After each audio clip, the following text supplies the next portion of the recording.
Slavery. Oppression, pain, injustice. For years and years, the black populace has been suffering under its iron grip. But after all the beatings, the lynchings, and the mental torment, how did hope and the fire of freedom burn so bright? Who are the people who took it upon themselves to break free of these chains, to carry the torch of freedom, to paint a clear picture of why the urgency and demand for this freedom was so strong?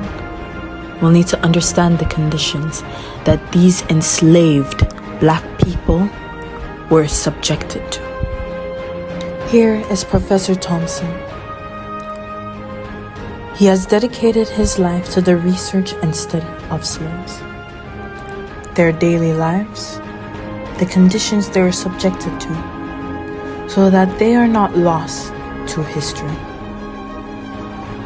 In his study, he uses countless slave narratives. These are to help piece together the history that we would normally not be able to see nor to understand, so that we can get a clear picture of the atrocities that were subjected onto slaves. The life of a slave in the 1850s was one of extreme hardship and suffering. They were treated as property and had no rights or legal protections. They were forced to work in dangerous and harsh conditions with little rest or medical care, and were denied the basic human rights and dignity. Let me give you some more details of what they had to go through. Slaves were often beaten, whipped, and tortured by their owners as a form of punishment. They were not allowed to marry without permission, and families were often separated when slaves were sold.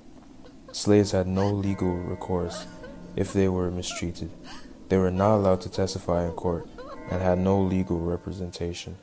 Slaves were not allowed to read or write, and many were denied any form of education. Overall, slaves were considered inferior by law, and they were subjected to a wide range of discriminatory laws and practices.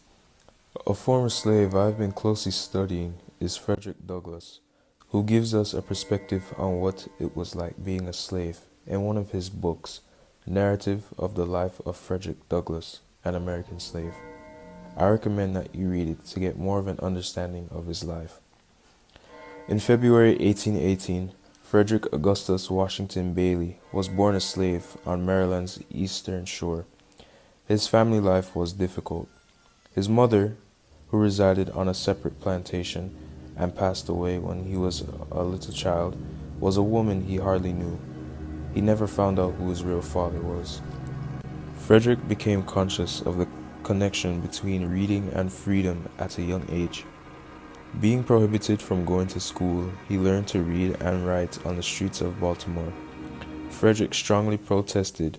He tutored other slaves, physically resisted slave breakers, and attempted escapes. After escaping slavery, Douglass went to abolitionist meetings and shared his experience as a slave.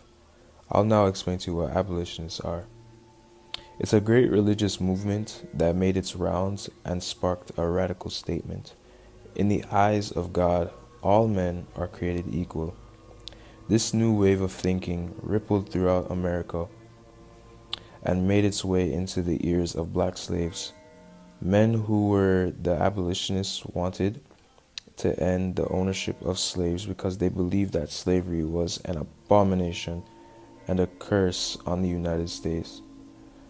They circulated a ton of anti-slavery material among Southerners and petitioned Congress, sought for office, and disrupted it wildly.